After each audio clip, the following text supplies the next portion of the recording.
Hello friends, जिन लोगों को खांसी है या जिन लोगों को सांस लेने में गड़गड़ाहट की आवाज़ आती है, उन लोगों के लिए आज की यह वीडियो बहुत ही खास होने वाली है। आज की इस वीडियो में हम स्थलीन सिरप के बारे में आपको पूरी जानकारी देने वाले हैं, जिसको कि सिप्ला कंपनी मैन्युफैक्चरिंग करती है। अगर हम इसके कंपोजिशन के बारे में बात करें तो इसमें सैल्बुटामोल 2 mg पर 5 ml होता है और यह सिर्फ हमें 100 ml की पैकिंग में मिल जाता है, जिसके MRP 19 रुपये होता है। अब सबसे पहले हम स्थलीन सिरप के फायदों के बारे में बात कर लेते हैं। बात कर तो इस सिरप का उपयोग अस्थमा की समस्या को दूर करने के लिए यूज में लिया जाता है। अस्थमा या दमा फेफड़ों के वायु मार्ग की एक इन्फ्लेमेटरी बीमारी है।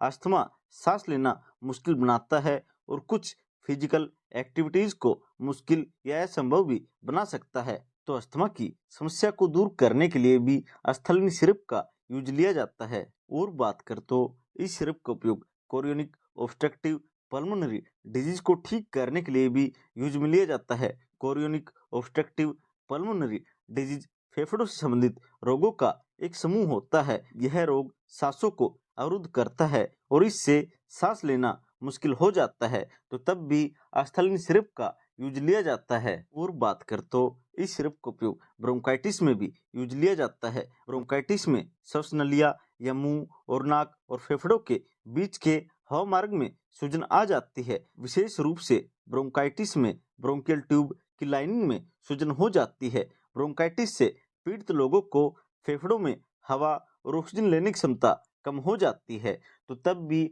स्थलीन सिरप का यूज लिया जाता है। और बात कर तो इस सिरप का उपयोग अगर आपको खांसी हो गई है और तब आपको सांस लेने में परेशानी होती है, तब भी स्थलीन सिरप का यूज लिया जाता है। तो फ्रेंड्स, यह थे स्थलीन सिरप के कुछ फायदे। अब फायदे जानने के बाद हम स्थलीन सिरप के साइड इफेक्ट्स के बारे में बात कर लेते हैं। बात कर तो सिर में दर्द का होना, दिल की धड़कन का बढ़ जाना, हृदय की गति का बढ़ जाना, मांसपेशियों में क्रैम्प्स का होना, ये कुछ साइड इफेक्ट्स हैं जो आपको देखने को मिल सकते हैं। अब हम बात कर लेते हैं स्थलीन सिरप के साथ कौन सी दवाइयाँ यूज नहीं करनी है।